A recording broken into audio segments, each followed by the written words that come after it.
my kids they've been making noise for 4 hours. Sheesh. So. Yep. It's been great. 1 hour for each of them. Well, this is just the two little ones. Oh. Yeah. So That's been, usually they're quiet by now, and it's sure hasn't happened. So yeah. All right.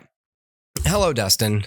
What's up, Hooper? While it is still 2023, in fact, it is the last Friday of 2023 when we release this. So hope everybody had a good Christmas, and I hope you have Happy New Year coming up. Yeah. I wanted to talk about my 20-year films list. Everyone should know what this project is by now. So we're going to talk about movies from 2003. I made a list of the top movies. I have a list of 20 here. More just because I had thoughts about the ones that didn't make the top 10. And I'm just curious if you saw any of them. But anyways, I've actually already have my 04 list started as well, because I'm trying to make better use of the streaming services. So, oh my God, hold on a second. Yep. Oh my God. All right. Okay. Yeah. So I went down the list. I watched stuff that either I keep hearing about today, or that I was interested in, never saw, or that I wanted to watch again. So I finally watched Lost in Translation. Have you ever seen that?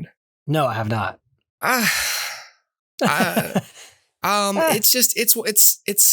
It's one of those movies where it's just like you hear about it all the time, and then you watch it and you're like, okay, I'm not sure. It's just really arty. Sure. When it comes down to it. Scarlett, it's good to watch if you want to watch like Scarlett Johansson's films. But it's like, oh, okay.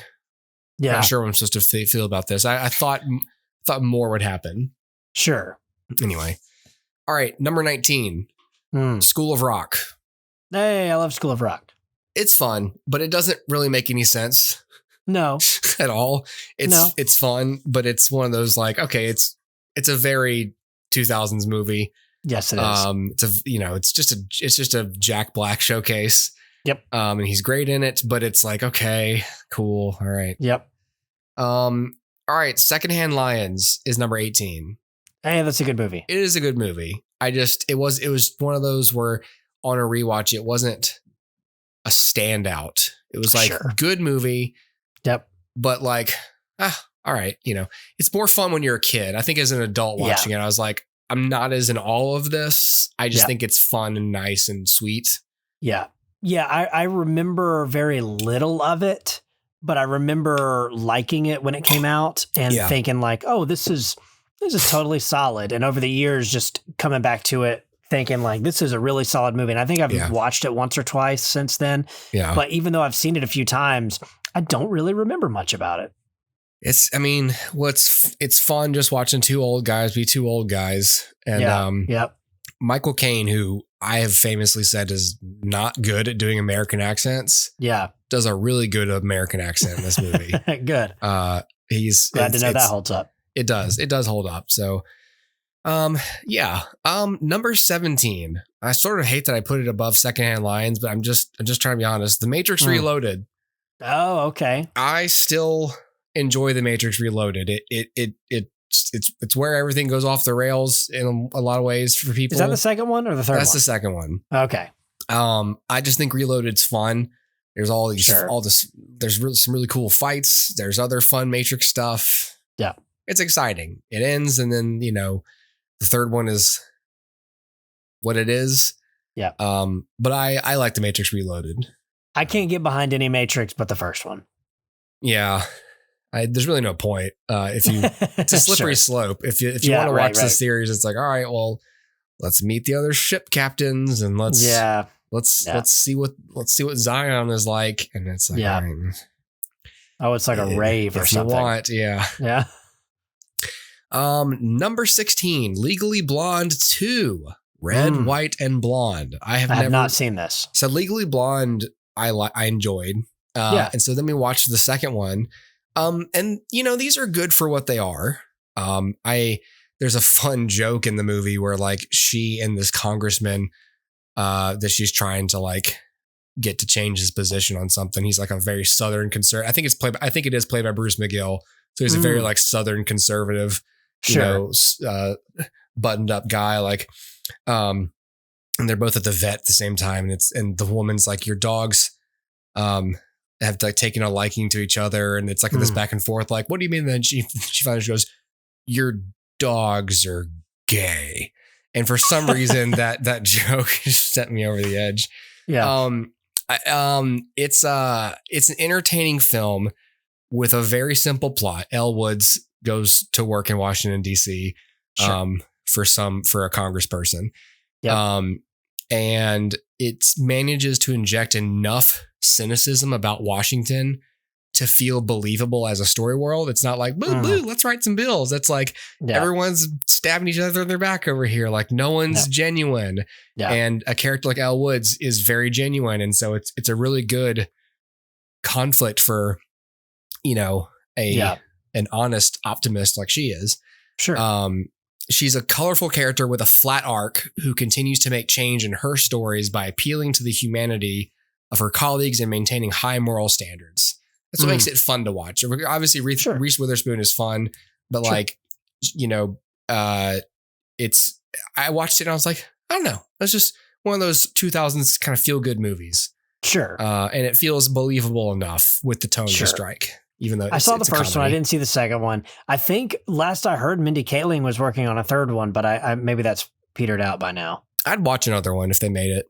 Yeah, I enjoy them. I mean, So, yeah. Number 15, Master and Commander: Far Side of the World. Do you remember this one? Yes, but I never saw it. So I've seen this a few times. But I think it got compared a lot to Pirates. At the time, because it was the same year as Pirates of the Caribbean, and it's also, I think, Jerry Bruckheimer, and it's also a ship. Yeah. And it's also a captain named Jack. Yeah. But I remember at the time thinking like, this is the boring ship movie.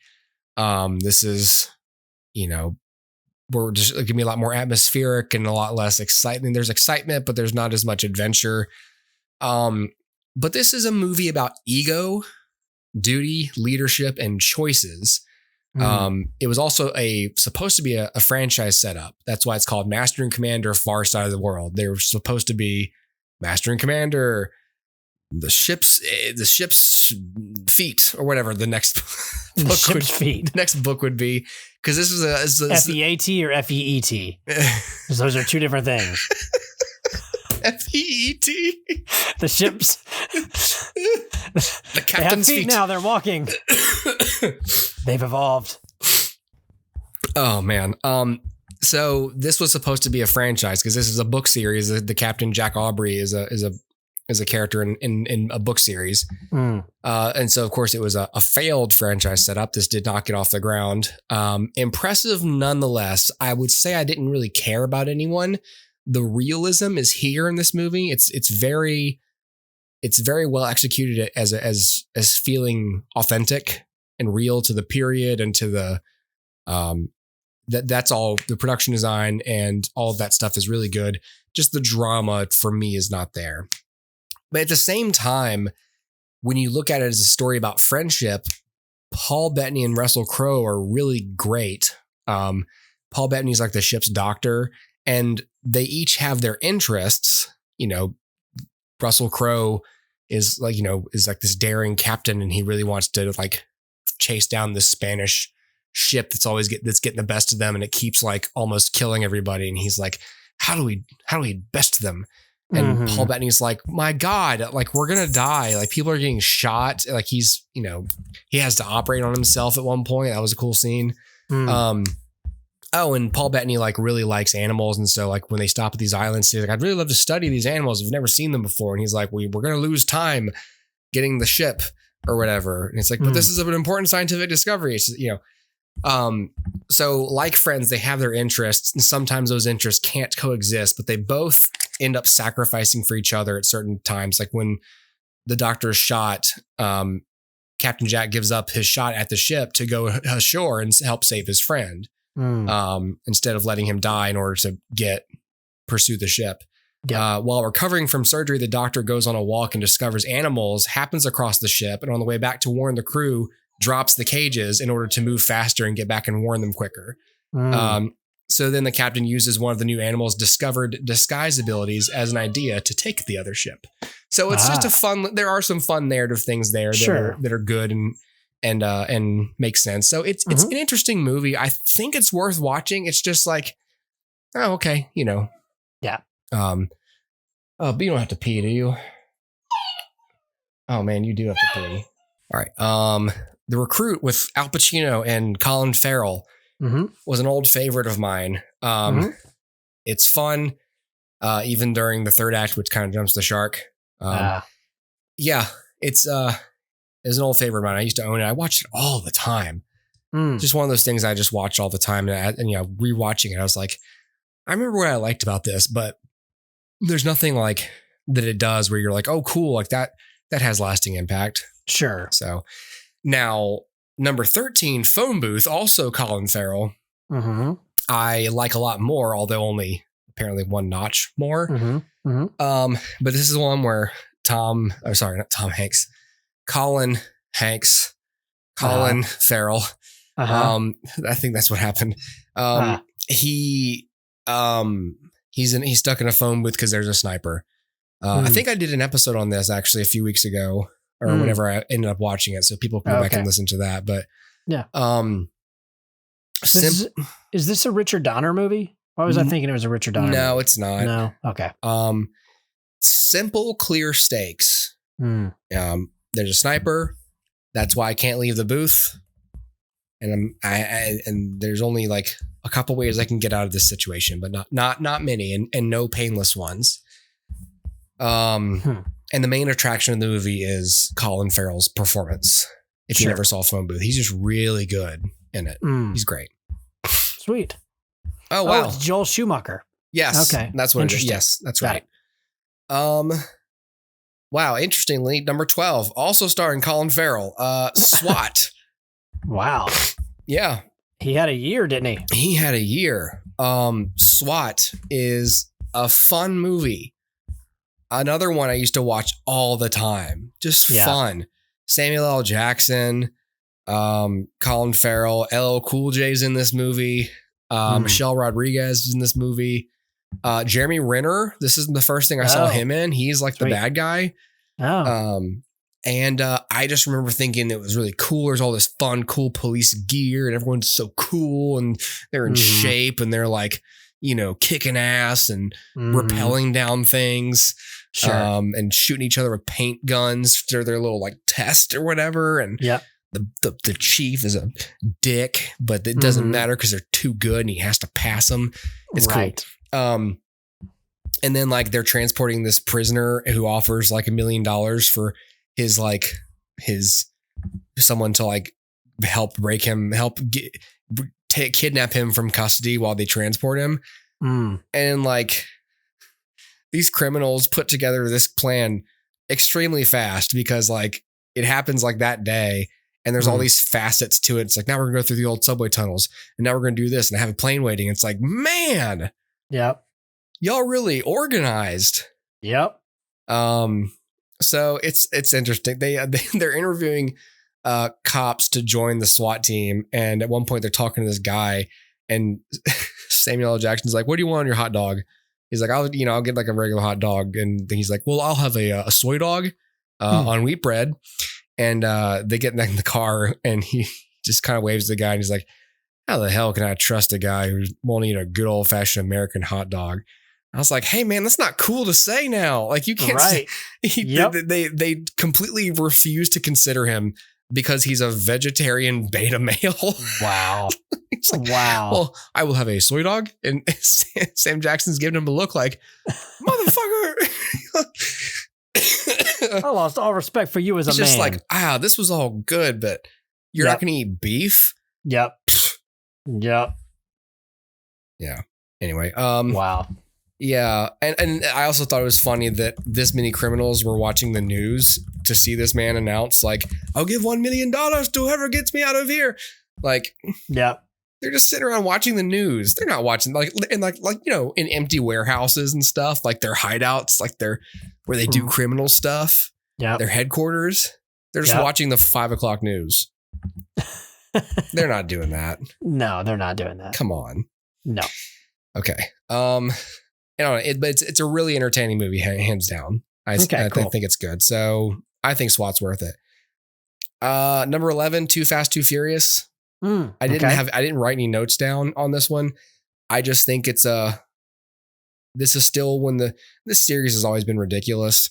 Sure. But I watched this one all the time back in the day. And the same reason, it was just fun. It's just a fun movie, fast cars, fun stuff happening. Yeah. So there's that. All right. Top 10 here. Number 10 is X-Men 2, which is a really great movie. Yep. It's longer than I remember, but it's a big step up from the previous film, even if the ending doesn't make any sense at all. Sure. Jean Grey just dies. Yeah. Why? Even my mom, I watched it with my mom. She said, why didn't she? That seems unnecessary. And I was like, it really was. They had to set up that sequel. I know, but it's like, she can't do that for inside the plane. Nope. I don't know. Maybe the Wi-Fi is better out here. Right. Evidently not.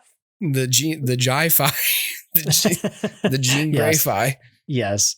I don't know why it ends the way it ends, but I remember when this came out, watching it a lot and liking it a lot. It really did a good thing. I really thought that it maintained the layered storytelling of what, the othering that X-Men is so good at portraying, with the whole Boston storyline, going to Bobby's house and his parents, like, can you try not being a mutant? Like, that was all good stuff. Yeah. It's got that really awesome opening scene with Nightcrawler almost killing the president. That was just really awesome stuff. Yep. Yeah. Yeah. It's, this is one that I did not see in theaters, because I saw the first X-Men movie. And I think I did see this in theaters. Did you? Okay. I think I did. Yeah. I didn't love the first one. So when this came out, I was like, yeah. And it was like a year or two later when somebody was like, you have to watch this. And I was like, all right. And so I watched it and I was like, oh, okay. Yeah, that's worth it. That's cool. Yeah. Yeah. A lot of action and just the effects take a big step up and good stuff. Yeah. I really, really love the house, the soldiers like storming the house. I really love watching Wolverine kill all those people. Yeah. Ever since the first one, obviously, but like the second one was where Wolverine was just like, I'm not just going to kill one or two people in like questionable situations. Like as soon as they attack the house, like he just, there's a particular way he stabs the first guy he kills. Yeah. Like he saves Bobby, and then the guy's got him pinned against the counter, and he witnesses his cheek heal. And then the guy's like, oh, and then his claws come out. He pushes the man in, against the fridge, and he's off camera for a second. And then when he comes back into frame, he's just screaming, and he just plunges his fist into his chest and just screams in his face for a few seconds and then drops him. Yeah. And like they cut to Bobby, who's cowering behind a counter like, fuck. Yeah. And it's like, and that was where it was like, yes. Yeah. That's what I like. Yep. So, all right. Number 9, Kill Bill Volume 1. Okay. I think it is craft on display. I think their structure ends up working really well, considering it was supposed to be one big movie, or no. Well, it was sort of written as one big movie. And then the Weinsteins were like, if you want it to be one big movie, you got to cut a bunch of stuff. And Tarantino was like, I don't want to do that. So it's 2 movies, but it does end up working really well with this whole sword fight at the end being a really good third act that I'm sure would have been a cool midpoint. Sure. In a longer film, but the 2 movies are very different to me. So I think it works really well. I don't know. I had not seen that in a long time. So on a rewatch, it was like, it's still really good. It's still Tarantino. It's not one of his stronger ones for me. But it's probably near the middle, gotcha. I'd say. Okay. All right. Number 8, The Italian Job. Hey. Have you seen this one? I have. I love this. Yeah, it's fun. Yeah, it's really just fun. movie. This was the first Edward Norton film I saw, I think. Yep. This might have been the first Mark Wahlberg movie I saw. Yep. The first time I saw Charlize Theron. Seth Green's in this. Mos Def is in this. Yep. Yeah, it's the score was taking me back, like from in the beginning when they're doing the whole Venice job, just dun dun dun dun dun dun. I was like, wow, I remember this score. Yeah. The movie is really enjoyable just for being simply entertaining. Yep. The cast is all really great. They elevate the scripts. They all have personality. Jason Statham. They all have a lot of personality. And then halfway through the movie, I was like, I remember seeing this. I saw this in theaters. Oh, did you? Cool. I saw it in theaters. And I remember this because I remember the laughs. I remember when people laughed. I remember being in movies and hearing, the whole, like the speaker's joke with Seth Green, like the speaker's so big they blow women's clothes off. Like that was in the trailer. And I remember people laughing. And it's like, okay, I saw this in a theater, I think. Yeah. Yep. So I must have really, like the year before was when I saw Spider-Man. Yeah. But I must have really started going to the theaters around this time. Because what were we? Yeah. I mean, we were 14. Yeah. Yep. So I was, you know what, that's what it was. I was old enough to see better movies. And so that's what I wanted to do with my time. Yep. Who'd I go with? Who drove me to the movies at 14? My mom? I don't know. Did you drive in a Mini Cooper? No. No, that would have been cool though. That would have been cool. All right, number 7, Finding Nemo. Hey. I didn't have to rewatch this to have notes on it. I guess I'd see it all the time now. Yeah. Just a really inventive, imaginative, heartfelt story. Yep. I really think the emotional core of the movie has not diminished with time. In fact, that story gets better for me as time goes on because I keep having kids. So like, I just feel things when Marlon feels things. Yep. I feel that protective instinct. I feel his need to allow his son to grow up. It's a similar feeling I felt watching The Way of Water, which is one of the things I said in my review of it was like, I'm right there with this father character who feels like he's responsible for this person or these people's lives, safety, happiness, all this stuff. And having to reach a point to go, I have to let go of them and let them do stuff or they won't be equipped to do stuff for themselves. Yeah. So I really like that. And it's back when Pixar was doing its thing a lot, Yep. It's great. Yep. Number 6, Matchstick Men. This is a good movie. Matchstick Men's great. I really miss Alison Lohman. Yeah. I wish I saw her in more things. Yep. Because she is great. She's great in this. Sam Rockwell was so good in this. Nicolas Cage is good in this. He's so good. Yeah. Another Bruce McGill movie. Yes. And this was Ridley Scott. Yep. That's so weird. It is. Because this was after Black Hawk Down? Yeah. Something like that. And Gladiator and Gladiator was Yeah. So strange, so different. Yep. Yeah. But it's a very good movie. And it's weird. Like I'll run into people and it's like the majority of them have A, never seen it, and B, never heard of it. Man, my brother had this. I wouldn't have, but Peter had this on DVD. So I watched this a lot. Yeah. Just because he had it. So fun movie. Yep. Anytime you got movies about con men, it's like, okay, this gotta be good, right? Yep. Number 5, we talked about this recently. The Last Samurai. Yeah. So I have thoughts on that. People can go listen to it, but I still think this is still a really great film by all accounts. Good performances, great writing, great production design, great storytelling, just, it's a great film. I just think it's good. So sticking around. Number 4, Mystic River. Did you ever see Mystic River? I've never seen it. I remember this was because this is around the year too that I was watching. Again, I don't know how or why, but I do remember watching like a lot of Saturday Night Live and a lot of other television programs at this time. And so I was aware of jokes around Oscar movies. And I remember I'm watching the Oscars this year because I remember Mystic River. I remember hearing about it through that broadcast. Yeah. So this was directed by Clint Eastwood. And you've got a cast of Sean Penn, Kevin Bacon, and Tim Robbins. Laura Linney's in the movie. Marcia Gay Harden's in the film. It's a really great cast.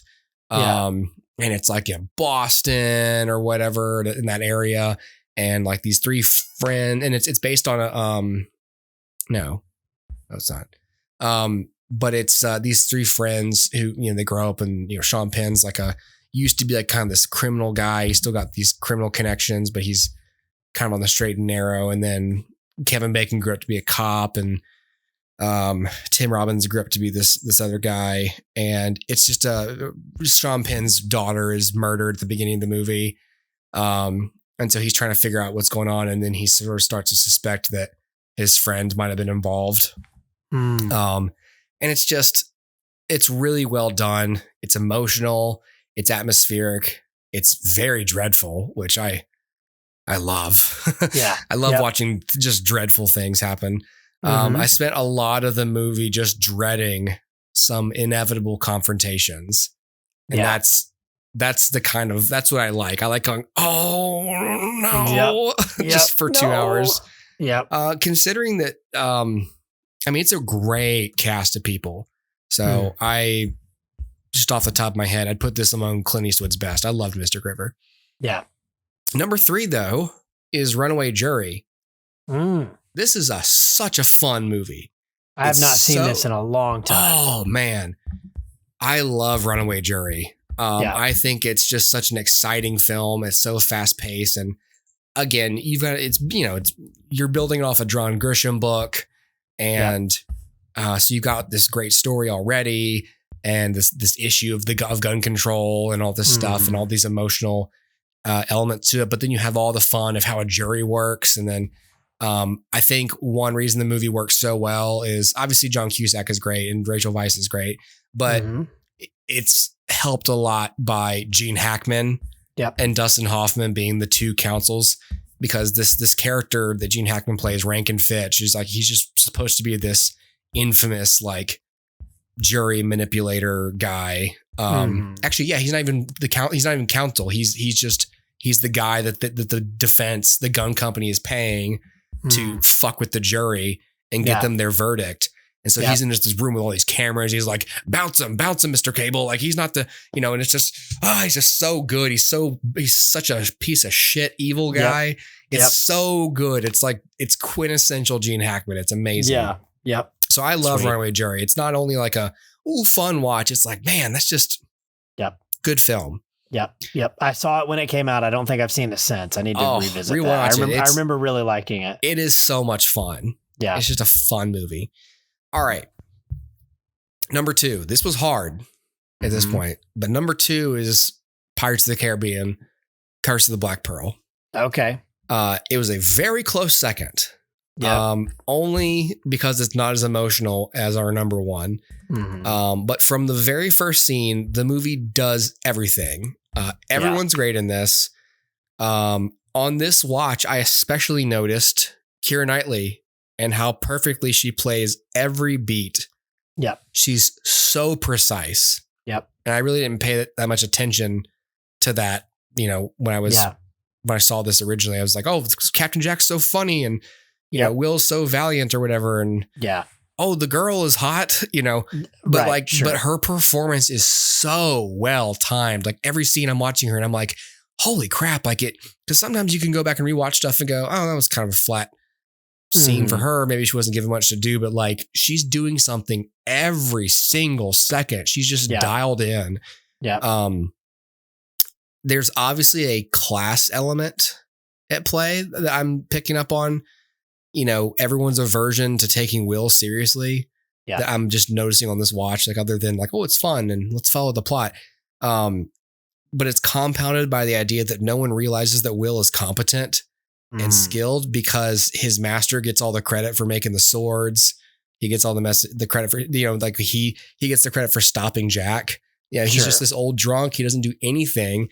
And then when he's like, he shows Governor Swan the sword, and he's like, look how fucking awesome the sword is. And he's so proud of it. And Governor Swan's like, this is a fucking sweet sword, bro. And he's like, pass my compliments on to your master. And he just goes, yeah, I will. And it's like, when he realizes, oh, you have no clue that I just made this, and I'm not going to correct you. Right. But I realized, like, that's why they think low of Will. It's not just because he's a blacksmith. They don't realize that he's like a really good blacksmith, who's mastered a craft. Yep. He's just a dude with a job. He's just an apprentice to a blacksmith. That's all they really know about him. Right. So but he's not just a blacksmith. He's the boy they rescued from wreckage. And so he's forever seen as a child by Governor Swan, by Captain Norrington, but not Elizabeth, who senses a connection between them from the start. Yep. I was just picking up on all these character dynamics for the first official time. And I was like, wow, like this is the psychology that's feeding these performances. It's like, that's cool. Elizabeth herself is modern for her time, becoming aware of the moral superiority of the British over the pirates, dissatisfied with what her prospects are, even as a woman of noble birth. She's drawn to Will, a man of honor and action. Yeah. Jack Sparrow steals the show. He's certainly a bullshit artist, but much like Saul Goodman, I found this parallel. While he sometimes does benefit from luck or good timing, he's built a career from his undeniable skill as a strategist and improviser, a master of human nature, I call him. Yeah. Depp was way ahead of everyone with this character. It's a shame they didn't know how best to utilize him in future films, because in this one, his pure, like, just their pure unsuspecting, the script didn't call for all these things really. Yeah. And so once they started writing towards his character, it was like, then it started to become over the top. But in this one, where his characterization was just flavoring for the script, it was the perfect mix. Yeah, I think you're onto something there. The problem was Johnny Depp knew how to play him. The writers didn't. Right. And so when they went to write the sequels, they really leaned into he's zany. Woo. And it's like, oh, well, but because he's actually really good at what he does. I had compared him at one point to like Michael Scott, because you get the impression that this guy has no idea what he's doing. And then every once in a while you get this vision of Michael Scott where it's like, oh, he's actually really good at what he does. Yeah. And it's the same with Jack Sparrow. You, at first glance, anyone would look at him and go, he's an idiot. He's a loon. He's whatever. The worst part I've ever seen. Yeah, the worst part I've ever seen. But you have heard of me. And then immediately it's like, oh, actually, he's really good at what he does. There's a reason he's somewhat. There's a reason there are legends. Like Jack perpetuates and leans into them. Yeah, but he really is all these things. Like he does have this way with, keeping going. Yes. And so once we talked about Better Call Saul, I was like, it's a lot like Jack Sparrow. Like it's not just luck. Like it happens sometime.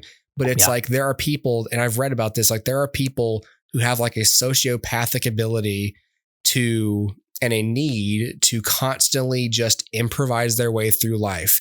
They take chances. They do not think about consequences. Yep. They live in the moment where I'm confident that I will find a way out of this because I always do. Yep. And there's a certain an inherently destructive nature to living that way and to being that kind of person. But it's always a fun movie character to have one person like that, because they're fun to watch. They're just, you would never want them in your life. Right. Exactly. Because they will fuck you over by accident or on purpose. Yeah. So, but yeah, so many shots in the movie are just really iconic. There's Jack's first scene, the amazing shot of the undead walking underwater. I was just like, and Hans Zimmer's unforgettable score. Yeah. It's a really great film full of characters who are great, and they all change and they all get transformed by the story. So Pirates is a perfect film. It just didn't get the number one spot because it's fun and everything makes sense. It's great. It just doesn't hit me in the feels as much as The Return of the King, which is number one here. Yes. And there's nothing really a lot to say about. We've talked about Lord of the Rings, these last two lists. Yep. The movie is an epic finale. It pays off everything set up in the first two films. It's incredibly emotional, hammers home all the themes. Yeah. Just very epic in scale. And, the finishing off of a huge achievement. Yes. And it sticks the landing for sure. Yeah. We've talked about this within the last year because I saw it in theaters. Yes. For the anniversary, and it's fantastic. Yeah. And there are a few visual effects shots that don't age as well as the others. Yeah. But then there's also there's no denying that the character of Gollum still looks fantastic. Yeah. So there's some really great stuff and some really not so great stuff. But the truth is, this is what I always come back to with visual effects or any of this. Visual effects is set dressing.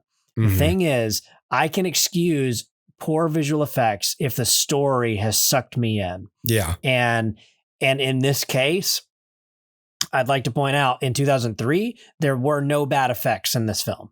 Right. There were zero bad visual effects in this film. It's only because our eyes have become a little more adjusted to the nuance that we're able to pick that up. Now, some of that is because we've seen effects progress, and some of that is because you and I are older now and have more of a bedrock of what good visual effects are. Yeah. And so we're able to discern what works and what doesn't work through today's lens and through today's eyes. But that is the only thing that you can take away from that film. And it's just a couple of shots, and everything else. The story is flawless. The performances are flawless. The score is flawless. It is I'll even say this is a perfect film. It's a flawless film. And there's nothing wrong with this movie. The only thing that's wrong with it, quote unquote, is that you have to watch other movies to watch it. Sure. That's the only thing that puts it behind that category for Pirates is a complete story. Yep. Beginning, middle, end. And that's a small thing, but it's just one of those things that goes, all right, what is this? Is this part of a series or is it a standalone? And it's like, all right, well, it is part of a series, but obviously if you're watching Return of the King, you have watched or should have watched the other two. Mm-hmm. Pirates has one of those things where it's like, yes, watch this one. Don't watch anymore. Right. Or, watch the next two if you want, but don't watch anymore. Yes. But if you really loved this one, you want to hold on to that feeling, just stop right here. Yep. Same with the Lord of the Rings films. Yep. If you want to hold on to this feeling, go no further. Yep. So, yep. Yeah, but it's true. I love this series a lot. And through this rewatch, and I'm getting it tattooed on my body. It's something that means a lot to me, not only as it was a really special time for these movies to come out at this, that stage of my life, young, high school, or time, adolescence. It was just, it was good. It was just a time in my life where those themes and those examples matter to you. And then to realize through the extensive special features and just the diving in that you and I both did on these movies after they came out, to see and learn about how they were made, and to realize wow, I think I want to do this. I think I want to make stuff. I think I want to tell stories for a living. This is just so great. And then just as an adult, not only as how the films have held up, but just how well they work as time tested, myths for me, which is what Tolkien wanted to do when he wrote the books. He literally was like, I wanted to write a really long story. And wanted to see if he could do that. And then he did that. And it's it's just as it stands up there with, the Odyssey and all this other stuff, But it's crazy because he's like, I really want to write a long story. I better create a few fake languages to do that. Yeah, and it's exactly. What kind of person are you? I'm going to write a whole bunch of documents and, things that I'm going to write this whole history of this whole other world. Yes. And then I'll write books that cover some of it in detail, but the rest of it I'll just sort of leave Yes. In a dissertation elsewhere. Correct. Yeah. But no, that's my number one. Yep. So yeah. Fair enough. Yeah, man. Okay. Cool. I'm excited to see what 2024 brings from the 04 list. And, it feels like, okay, now that the Lord of the Rings is done, you're going to have a new number one spot. Gotta have new number ones. So we'll see what takes it. Yep. Not a Jerry Bruckheimer thing. I'll tell you that. Yeah. All right. Cool. Is it going to be Halle Berry's Catwoman? Probably not. I'm not even going to watch it. Okay. What about Scooby-Doo 2 Monsters Unleashed? No, I decided not to watch that either. Shark Tale? No. Oh, okay. No. I haven't watched any of those. Okay. I've watched 10 films from 2004 that are on this list currently. Got it. And that's just because I have thoughts, but they won't all survive. I'll tell you what is on the list so far. You want to know what is on the list so far? Sure. The Terminal. Oh, okay, cool. That's on there. Sweet. I won't tell you where it is or if it'll stay there. Yep. I watched it like 2 weeks ago and I was like, yeah. Terminal's great. Yeah. All right. We'll leave it there. Yes. All right. Cool. Bye, everybody. Happy New Year. Goodbye. Yes. Happy New Year.